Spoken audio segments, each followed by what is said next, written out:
तो अब आ जाता है पार्ट बी, सोशलिस्ट इकोनॉमी में। In the socialist or centrally planned economies, all the productive resources are owned and controlled by the government in the overall interest of the society. A central planning authority takes the decisions. The socialist economy has the following main features. तो अब एक socialist economy या फिर centrally plan economy क्यों बोला जाता है? क्योंकि ये सेंटर यानी कि हमारा गवर्नमेंट प्लान करता है, तो उसमें जितने भी रिसोर्सेज होते हैं और जो भी कुछ कंट्रोल करना होता है, जो भी देख रेख करनी होती है, कौन सा डिसीजन क्या लेना होता है, क्या सब करना होता है, ये सब गवर्नमेंट पे डिपेंड करता है। और गवर्नमेंट ऐसे एक इंडिविजुअल के बारे में, एक इंसान के बारे में सोच के नहीं करता, ये पूरी ही सोसाइटी के बारे में सोच के करता है। मतलब वो क्या बोलते हैं, राजा वाला डिसीजन नहीं होता है वैस्ट टाइप का कि एक राजा को अपने प्रजाओं के बारे में सोचना चाहिए। तो इसके बाद सेंट्रल प्लानिंग इकोनॉमी तो अथॉरिटी तो सब सेंटर की रहती है। और सोशलिस्ट इकोनॉमी के अब हम फीचर्स पढ़ते हैं। तो फर्स्ट आ जाता है collective ownership of means of production. जैसे कि in a socialist economy means of production are owned by the government on behalf of the people. The institution of private property is abolished and no individual is allowed to own any production unit and accumulate wealth and transfer it to their heirs. However, people may own some durable consumer goods for their personal use. तो एक socialist economy में क्या होता है कि जो हम production करते हैं, जो भी हम सामान को बनाते हैं, वो गवर्नमेंट उसका सब क्या देख रेख करता है।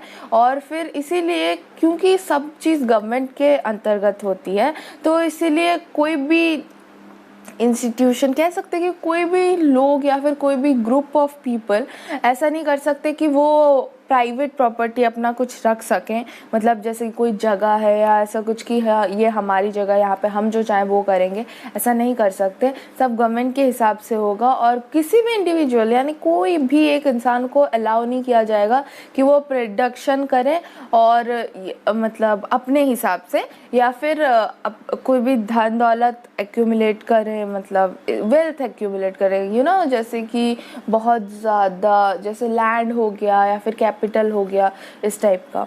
तो वो लोग नहीं कर सकते। और ना ही वो अपने हायर्स यानी कि जैसे उनके बेटे के बेटे जो हायरार्की होती है वैसे भी नहीं दे सकते। लेकिन उनको जैसे कि कुछ ड्यूरेबल गुड्स है, जैसे कि नॉर्मली कुछ बेड है या ऐसे जो नॉर्मली जो घर के सामान होते हैं वो सब रख सकते हैं। लेकिन अगर जैसे प्रोडक्शन है और इससे इकोनॉमिक से रिलेटेड चीज़ें हैं तो वो नहीं कर सकते। उसके बाद आता है social welfare objective. The decision are taken by the government at macro level with the objective of maximization of social welfare in the mind rather than maximization of individual profit. The forces of demand and supply do not play any important role.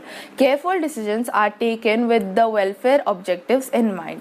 तो social welfare क्या होता है कि जैसे कि अगर कोई decision लेना है, गवर्नमेंट अगर कुछ लेता है तो वो मैक्रो लेवल में लेता है। मैक्रो लेवल क्या होता है कि मतलब सबके बारे में सोच के लेता है। ऐसे कुछ लोग या कुछ माइनॉरिटीज या कुछ इंडिविजुअल के बारे में सोच के नहीं लेता। अगर उनका भी नंबर बड़ा है तो उस हिसाब से सोच के लेगा, लेकिन बड़े लेवल पे लेता है। एक दो जन के कुछ हानि लाभ हो जाने से उसको कोई फर्क नहीं पड़ता।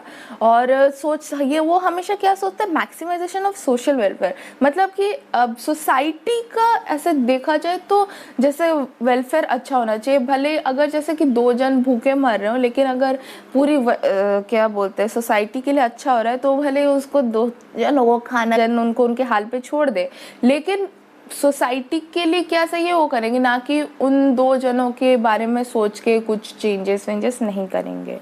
और एक पर पर्सन की, इंडिविजुअल पर्सन के बारे में वो इतना नहीं सोचेंगे, लेकिन वो पूरी सोसाइटी का कैसे क्या बोलते हैं उत्थान हो और इस बारे में ज़्यादा सोचेंगे। और फिर जैसे डिमांड किसी चीज़ का होता है या फिर सप्लाई कोई भी चीज़ का होता है, वो फ़र्क नहीं पड़ता। सोसाइटी को फ़ायदा हो रहा है कि नहीं वो फ़र्क पड़ता है। मतलब सबका भला होना चाहिए, भले ही कितना ज़्यादा किसी चीज़ का डिमांड आ जाए या कितना भी किसी चीज़ का सप्लाई बढ़ जाए, उससे पैसे का कम होना बढ़ना वो फ़र्क नहीं डालेगा। सोसाइटी का कैसे अच्छा हो रहा है, कितने पैसे देने से मतलब कितने पैसे का कोई चीज़ करने से सोसाइटी को भी फ़ायदा होगा as businessman and as consumers, तो उसके बारे में वो सोचते हैं। फिर है central planning. Economic planning is an essential feature of a socialist economy. The central planning authority, keeping the national priorities and availability of resources in mind, allocates resources. Government takes all economic decisions regarding production, consumption and investment, keeping in mind the present and future needs. The planning authorities fix targets for various sectors and ensure efficient utilization of resources. तो जैसे भी कोई भी economic planning करना, ये मतलब main part होता है क्या बोलते हैं सोशलिस्ट इकोनॉमी का। क्योंकि इकोनॉमिक प्लान आपने सुना होगा 5 ईयर प्लान होता है इकोनॉमिक्स में, जो कि हर साल नीति आयोग का भी तो आई थिंक होता है। तो वो सब क्यों कराया जाता है, क्योंकि उससे प्लानिंग करने से एक पूरी सोसाइटी का या फिर गवर्नमेंट देखता है कि सबका कैसे अच्छा हम कर सकते हैं, तो उस टाइप का प्लानिंग होता है। लेकिन वो सोशलिस्ट प्लानिंग नहीं है, वो मिक्स इकोनॉमी में आ जाता है, क्योंकि स्टिल लोगों को अपने हिसाब से काम करने दिया जाता है, वो हम बाद में बढ़ेंगे।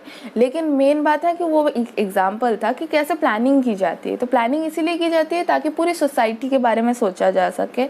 और फिर सेंट्रल प्लानिंग अथॉरिटी जो होती है वो नेशनल प्रायोरिटीज़, यानी कि पूरे सब लोगों की प्रायोरिटी क्या है उसके बारे में ज़्यादा सोचते हैं, मोर देन एक इंसान के बारे में सोचना। और फिर उसी हिसाब से इकोनॉमिक डिसीजन सब लिया जाता है, चाहे वो प्रोडक्शन के बारे में हो, चाहे कुछ कंज्यूम करने के बारे में, और चाहे कहीं पे पैसा लगाना हो कि यहाँ पे पैसा लगाने से सोसाइटी का अगर वेलफेयर हो रहा है तो वहाँ पे पैसा लगेगा, नहीं तो नहीं। पर पर्सन के हिसाब से या पर्टिकुलर पर्सन के हिसाब से कुछ नहीं होता। और प्लानिंग अथॉरिटीज़ क्या करते हैं, एक टारगेट रखते हैं कि हमको इवेंचुअली इतने लोगों का अनएम्प्लॉयमेंट हटाना है या फिर ऐसा सब रखते हैं। तो इससे और क्या सोचते हैं कि हम सारे जो रिसोर्सेस हैं उनको कैसे ढंग से यूज़ कर सके ताकि सोसाइटी का बेटरमेंट हो सके। उसके बाद आ जाता है reduction of in inequalities. The institution of private property and inheritance are the root of inequalities of income and wealth in a capitalist economy. By abolishing these twin institutions, a socialist economic system is able to reduce the inequality of incomes. It is important to note that perfect equality in income and wealth is neither desirable nor practicable. तो अभी दो जो बहुत बड़े बड़े राक्षस हैं India, मतलब क्या बोलते हैं इंडियन कैपिटलिस्ट इकोनॉमी में कह सकते हैं, मतलब इवेंचुअली क्या दो जो ऐसी चीज़ें हैं जो कि सही नहीं है बोल सकते, जिससे इनइक्वालिटी बढ़ती है।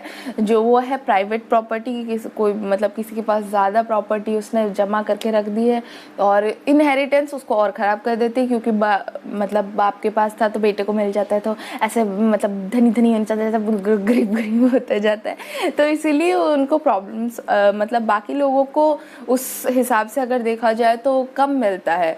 तो इसीलिए क्या होता है कि इनकम ये सब प्रॉब्लम है कैपिटलिस्ट इकोनॉमी में।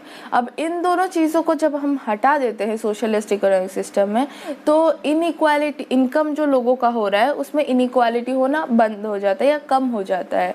तो इससे क्या होता है कि लेकिन हाँ, ये भी हमको ध्यान रखना ज़रूरी है कि कभी भी इनकम और वेल्थ एकदम सबका सेम नहीं हो सकता, मतलब चाहे मतलब और ज़रूरी भी नहीं है। मतलब अभी सोचो एक राजा का मंत्री काम कर रहा है उसके लिए, और एक उसका सिपाही जो बाहर खड़ा रहता है, तो ऑब्वियस ही बात है जिसको मंत्री को जितने पैसे देंगे और सिपाही को अगर सेम पैसे ही देंगे तो फिर वो मतलब वो नहीं चाहिए, फिर वो उसका ओहदा क्या रहेगा। फिर तो सब लोग बोलेंगे कि हाँ सेम ही चीज़ें, मंत्री में ना सेम चीज़ें, फिर कोई रिस्पेक्ट नहीं करेगा उस ओहदे पे जाने की।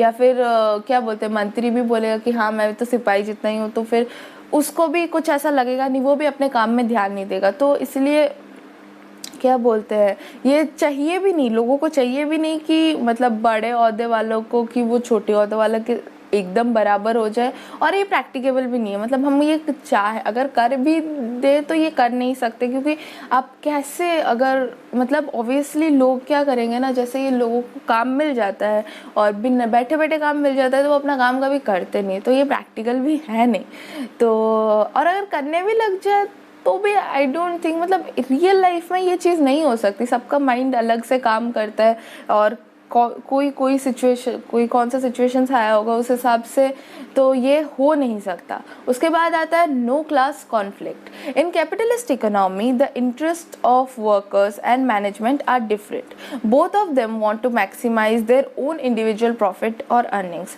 The result in class conflict in capitalist economy. The socialism in socialism there is no competition among classes, every person is a worker, so there is a no class conflict, all are co-workers। तो एक capitalist economy में क्या होता है कि worker का interest और management का इंटरेस्ट अलग अलग होता है। मतलब कह सकते हैं कि दोनों को अपनी बड़ी होती है, जैसे कि मुझे अपना प्रॉफिट बढ़ाना है, मुझे अपना प्रॉफिट बढ़ाना है। जो मैनेज कर रहा होता है कोई काम, उसको लगता है कि मैं अपना प्रॉफिट बढ़ाऊँ, लेकिन जो वर्कर होता है उसको लगता है कि नहीं, मुझे पैसे चाहिए, मैं एक्चुअली में काम कर रहा हूँ। वो लोग तो बस हमको बता रहे कैसे करना है क्या नहीं, तो उनको नहीं ज़्यादा पैसे मिलने चाहिए, हम लोगों को ज़्यादा पैसे मिलने चाहिए। तो इससे क्या होता है, क्लास कॉन्फ्लिक्ट होने लग जाता है। सब अपने बारे में जब सोचने लग जाते हैं कि हमारी क्लास को ज़्यादा मिलना चाहिए, तो वो बोलते हैं नहीं, हम मैनेज करते हैं, हम लोग तुमसे अच्छा कर सकते हैं, हम तुम्हारे ऊपर है, हमें पैसे ज़्यादा मिलने चाहिए, वो सब।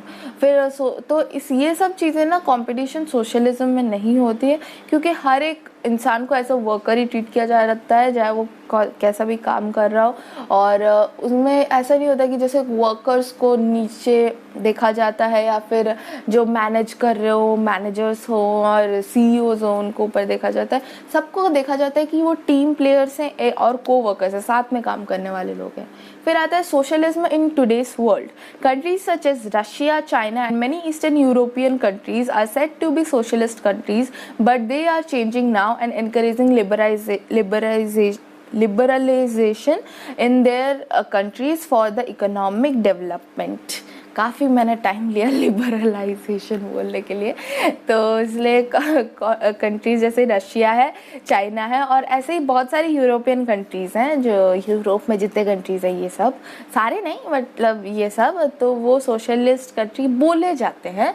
और चेंज, जैसे दुनिया चेंज होती रहती है और नई नई चीज़ें आती रहती है, लिबरलाइजेशन हो रहा है। मतलब सोशलाइजेशन क्या होता है कि जैसे सेंटर प्लान करता है, तो लिबरलाइजेशन मतलब थोड़ा फ्री होना, मतलब उस क्या बोलते हैं, गवर्नमेंट इंटरवेंशन से, गवर्नमेंट जो उनके ऊपर दबाव डालता है या फिर उनके ऊपर हावी होता है, या उनके बारे में इतना ज़्यादा अपना सुझाव दे के और अपने रूल्स एंड रेगुलेशंस डालता है, वो सबसे थोड़ा सा उनको फ्रीडम मिल रहा है, और उनके इकोनॉमिक डेवलपमेंट थोड़ा हो रहा है उस चीज़ में। तो अब आ जाता है मिक्स्ड इकोनॉमी, जो कि प्रैक्टिकल इकोनॉमी है, जो कि आई थिंक इंडिया की है। और यहाँ पे मतलब जैसे कि प्लान्स भी होते हैं, इकोनॉमिक प्लान्स, लेकिन रियल लाइफ में हमारे वो भी होते हैं, तो इट्स लाइक ठीक है। Mixed economy combines the best features of capitalism and socialism. Thus mixed economy has some elements of both free enterprise and और capitalist economy as well as a government control socialist economy.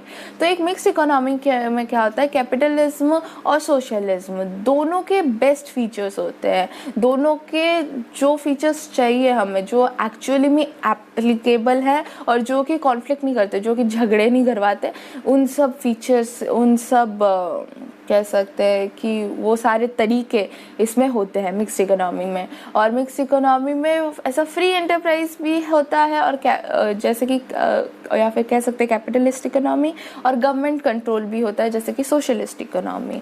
तो मतलब उनको खुद के हिसाब से भी काम करने का मौका दिया जाता है, लेकिन इतना भी नहीं कि वो अपना ही मतलब धुन में चले जाएं और बाकी सबको एक्सप्लॉइट करते जाए, बाकी सबके ख़राब देखते जाएं। वो एक उनको बैलेंस क्रिएट करने की कोशिश की जाती है। तो द मेन कैरेक्टर्स और स्टिक्स ऑफ मिक्स्ड इकोनॉमी अब हम पढ़ेंगे। तो फर्स्ट है coexistence of public and private sectors. The private sector consist of production units that are owned privately and work on the basis of profit motive. The public sector consist of production units owned by the government and works on the basis of social welfare. अब ये जो है कि दो इसमें sectors होते हैं, कि मतलब दोनों सेक्टर्स होते हैं, एक होता है प्राइवेट सेक्टर, एक होता है पब्लिक सेक्टर। तो जो प्राइवेट सेक्टर होता है उसमें प्रोडक्शन यूनिट को ओन किया जाता है और उस पर प्रॉफिट मोटिव के लिए उसके ऊपर काम किया जाता है। और जो पब्लिक सेक्टर होता है उसको प्रोडक्शन यूनिट को उसको ओन किया, गवर्नमेंट ओन करती है, वो इंडिविजुअल ओन नहीं करता, ऑब्वियस सी बात है, पब्लिक सेक्टर है तो। और वो क्या बोलते हैं, सोशल वेलफेयर के लिए काम करते हैं, जैसे मतलब क्या बोलते हैं उसको, हाँ, सोशलिस्ट इकोनॉमी में जैसा होता है। तो अब the areas of economic activities of each sector are generally demarcated. Government uses its various policies, example license policy, taxation policy, price policy, monetary policy and fiscal policy to control and regulate the private sector. तो अभी क्या होता है कि दोनों चीज़ों को mix होता है और दोनों चीज़ों को संभाला जाता है एक साथ। और गवर्नमेंट क्या करता है कि एक जैसे कि लाइसेंस पॉलिसी है और टैक्सेशन पॉलिसी है, ये सब अलग अलग पॉलिसी, जैसे किसी चीज़ पे टैक्स लगाना या फिर कोई भी चीज़ के लिए मतलब लाइसेंस देना कि ये काम आप कर सकते हो या नहीं कर सकते, और कितना प्राइस किसी चीज़ का होना चाहिए। जैसे कभी कोई चीज़ का प्राइस बहुत ज़्यादा बढ़ने लग जाता है तो हम जाके कंप्लेन कर सकते हैं, कुछ ऐसा कर सकते हैं, राइट। तो ये सब चीज़ें आ जाती है। और अगर इनको डर नहीं होगा गवर्नमेंट का तो ये तो मतलब अगर कोई चीज़ ऐसी आ गई जो कि बहुत ही अलग है, मतलब क्या कह सकते हैं कि वो एक ही कंपनी या एक ही ब्रांड प्रोड्यूस कर रहा है, तो फिर वो लोग मतलब अपने मन इच्छा कितना भी उसके पैसे लगाएंगे, लेकिन क्योंकि पब्लिक सेक्टर का भी उसमें दबाव रहता है तो वो एक्सप्लॉइट नहीं कर सकते किसी को, मतलब अपने फ़ायदे के लिए वो लोगों से कुछ भी पैसे नहीं ले सकते। उनको ढंग के पैसे जितने ज़रूरी हैं उसके, और जितना उनका थोड़ा प्रॉफिट भी हो जाए और उस हिसाब से वो पैसे लेने चाहिए। तो ये सब क्या होने से क्या होता है, वो प्राइवेट सेक्टर पे एक क्या बोलते हैं वॉच रख सकते हैं, एक देख सकते हैं कि वो लोग सही से काम कर रहे हैं या नहीं। फिर आ जाता है individual freedom. Individuals take up economic activities to maximize their personal income. They are free to choose any occupation and consume as per their choice, but producers are not given the freedom to exploit consumers and laborers. Government puts some restrictions keeping in mind to the welfare of the people. For instance, government may put restrictions on the production and consumption of harmful goods, but within rules, regulations, restrictions imposed by the government for the welfare of the society the private sector enjoys complete freedom. अभी जैसे कि किसी का मन किया कि आज मैं कह सकते हैं take for instance sugar cane and चीनी, आज हम चीनी का बिज़नेस खोलेंगे। तो किसी ने चीनी का बिज़नेस खोला, मतलब चीनी मतलब चाइना वाले इंसान की बात नहीं कर रही हूँ, चीनी मतलब शुगर की बात कर रही हूँ। तो शुगर का अगर किसी ने बिज़नेस खोलने का सोचा तो वो शुगर का बिज़नेस फैक्ट्री भी लगा सकता है, सब कर सकता है। और कल को उसको लगा कि नहीं मेरे को शुगर का बिज़नेस नहीं करना, क्या पता उसके अंदर परिवर्तन आ गया हो, उसको लगा हो कि डायबिटीज़ हो जाएगा लोगों को, तो उसने वो सब छोड़ दिया। फिर उसने कहा कि नहीं मैं चीनी का बिज़नेस नहीं करूँगा, मैं करूँगा उसका बिज़नेस, क्या बोलते हो वो राइस का मतलब बिज़नेस करूँगा। तो फिर उसने राइस का बिज़नेस किया, तो इसलिए फिर वो उसने राइस मिल की। तो ऐसे वो चेंज कर सकता है अपने हिसाब से, जब तक कि वो कुछ क्या बोलते हैं स्मगलिंग और तस्करी, राइट, तस्करी नहीं करता और इस टाइप के गलत काम मतलब इलीगल चीज़ें नहीं करता, या फिर सोसाइटी को जो हार्मफुल है वैसी चीज़ों का बिज़नेस या फिर वैसी चीज़ें मार्केट में लाना या वैसी चीज़ें इकोनॉमी में डालना, ऐसी चीज़ें नहीं करता जब तक, तब तक वो कर सकता है। उसको कोई इतना है नहीं, मतलब थोड़े रेस्ट्रिक्शंस रूल्स और ये सब होते हैं, लेकिन उसका अगर उनको पालन करते हुए उसके अंदर वो जो भी करे तो उसको पूरी फ्रीडम है कि वो कर सकता है। तो इसीलिए इंडिविजुअल फ्रीडम होता है मेन बात। मतलब सोशलिस्ट इकोनॉमी में देखा जाए तो पूरी वो गवर्नमेंट के ऊपर डिपेंडेंट हो जाता है कि गवर्नमेंट जैसा बोलेगी वैसा ही करना पड़ेगा, अगर हाँ तो हाँ नहीं तो नहीं। लेकिन यहाँ पे क्योंकि मिक्स्ड इकोनॉमी है तो वो उसका अपना एक वजूद भी रहता है, वो उसको अपने हिसाब से काम करने का मौका भी दिया जाता है। फिर आता है economic planning. The government prepares long term plans and decides the roles to be played by the private and public sectors in the development of the economy. The public sector is under direct control of the government as such production targets and plans are formulated for them directly. The private sector is provided encouragement, incentives, support and subsidies to work as per national priorities. तो जो government होता है वो क्या करता है, long term plan बनाता है और सोचता है कि प्राइवेट और पब्लिक सेक्टर में डेवलपमेंट कैसे करना है। ठीक है, तो पब्लिक सेक्टर तो डायरेक्ट कंट्रोल होता है उसको, मतलब इकोनॉमिक प्लानिंग जैसे कि मैंने कहा था ना, नीति आयोग एंड ऑल, तो ये इसी की बात की थी कि इकोनॉमिक प्लानिंग होती है, लेकिन वो क्या करता है, जो पब्लिक सेक्टर तो डायरेक्टली इन कंट्रोल होता है, गवर्नमेंट के हिसाब से उस काम करता है, तो उसको टारगेट रखा जाता है। प्राइवेट सेक्टर को क्या किया जाता है, एनकरेज किया जाता है, क्योंकि वो गवर्नमेंट सेक्टर एक तरह से उनको बेंचमार्क बिठाया जाता है कि उनको टारगेट रखा जाता है कि कैसे गवर्नमेंट सेक्टर्स काम कर रही है, और उससे इंस्पायर होके प्राइवेट सेक्टर्स काम करते हैं, और उनको काम करने के लिए भी सब्सिडीज़ दी जाती है, कुछ हेल्प दिए जाते हैं, और कुछ उनके लोन के पैसे कम लिए जाते हैं, या ऐसे कुछ अलग अलग टाइप के, अगर वो कुछ काम करना चाहते हैं, अपने देश में कुछ करना चाहते हैं, तो जैसे कि मेक इन इंडिया है, तो वो एक तरह से लोगों के लिए ही है ताकि वो कुछ सीखे और खुद अपने हिसाब से काम करें। फिर आ जाता है प्राइस मैकेनिज्म।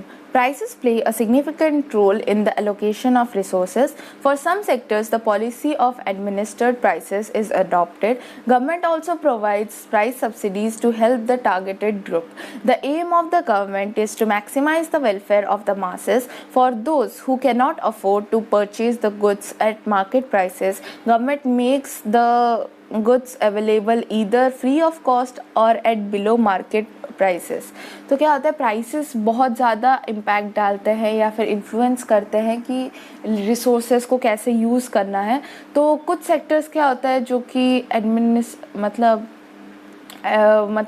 कुछ सेक्टर्स क्या करते हैं कि जैसे एडमिनिस्ट्रेड प्राइसेस, यानी कि जैसे कि गवर्नमेंट बताता है उस हिसाब से प्राइस लेके, मतलब उस हिसाब से काम करके उस हिसाब से प्राइसेस अपना डिटरमाइन करते हैं। और कुछ होते हैं गवर्नमेंट कुछ चीज़ों के ऊपर सब्सिडीज़ देते हैं, और वो भी कुछ लोगों को, टारगेटेड ग्रुप को। ठीक है, उसके बाद आता है कि गवर्नमेंट क्या करता है, हमेशा सोचता है कि हम सब लोगों का भला कैसे कर सके, इवेंचुअली एक कंट्री का डेवलपमेंट कैसे कर सके, और सबका वेलफेयर कैसे कर सके, और ज़्यादा से ज़्यादा लोगों का कैसे कर सके। तो इसीलिए वो क्या करता है कि जो लोग ज़्यादा अफोर्ड नहीं कर सकते इतना, मतलब क्योंकि इंडिया में बहुत गरीबी है, अनएम्प्लॉयमेंट है, और लोगों को काम नहीं मिल पाता है, और ऑब्वियसली पॉपुलेशन बहुत ज़्यादा है, मेन प्रॉब्लम। तो इसकी वजह से क्या होता है ना, उस गवर्नमेंट को लगता है कि नहीं, मुझे कुछ करना चाहिए ये इसके लिए। तो इसीलिए वो क्या करते हैं, वो मतलब सब्सिडीज़ देते हैं लोगों को। फिर आता है 10 इन अ मिक्स्ड इकोनॉमी, और सब्सिडीज़ देते हैं, जैसे कि एक एग्जांपल हम ले सकते हैं उज्ज्वला योजना का, जो कि लोगों को एलपीजी गैस प्रोवाइड करने के लिए सब्सिडी देने के हिसाब से देने के लिए एक मुहिम है कि क्या है, योजना है, बनाई गई है। तो इसीलिए उसके बारे में आप पढ़ सकते हो इंटरनेट पे। तो ये एक इसका एग्जांपल है, आप चाहो तो लिख भी सकते हो। और फिर आता है कि 10 in a mixed economy people at large enjoy individual freedom and government support to protect the interest of weaker section of the society. Indian economy is considered a mixed economy as it has well defined areas for functioning of public and private sectors and economic planning. Even countries such as USA, UK, etc., which were known as capitalist countries, are also called mixed economies now because of active role of the government in the economic development. तो अभी क्या है कि mixed economy क्या होता है, लोगों को अपने हिसाब से जीने का भी बहुत ज़्यादा चांस देती है और गवर्नमेंट को एक्चुअली उनके ऊपर हावी नहीं होने देती है। गवर्नमेंट एक ऐसी चीज़ बन जाती है जो उनको सपोर्ट करती है, बैक सपोर्ट देती है पीछे से, और जो कि वीक सेक्शन है या फिर जैसे कहते हैं ना कि जो सेक्शंस उठ नहीं पा रहे हैं अपने हाल से, वो वैसे ही गरीब होके हैं, वैसे ही वो अपनी ज़िंदगी में कुछ कर नहीं पा रहे ड्यू टू नॉट बिकॉज कि वो काम नहीं करना चाहते बट बिकॉज कि उनके पास साधन नहीं है। उनको साधन देकर और उनको स्ट्रेंथ देकर वो उनसे भी काम करवा के कैसे इकोनॉमिक डेवलपमेंट हो सके इसकी कोशिश करती रहती है।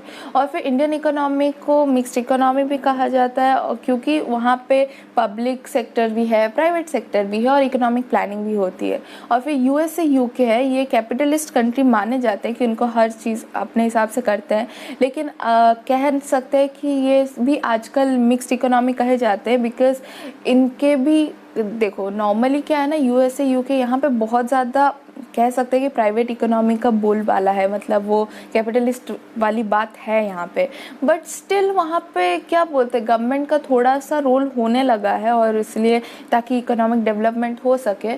तो यहाँ पे भी कहा जा सकता है कि यूएसए यूके में भी थोड़ा सा मिक्स्ड इकोनॉमी है और वो आजकल मिक्स्ड इकोनॉमी बनते जा रहा है।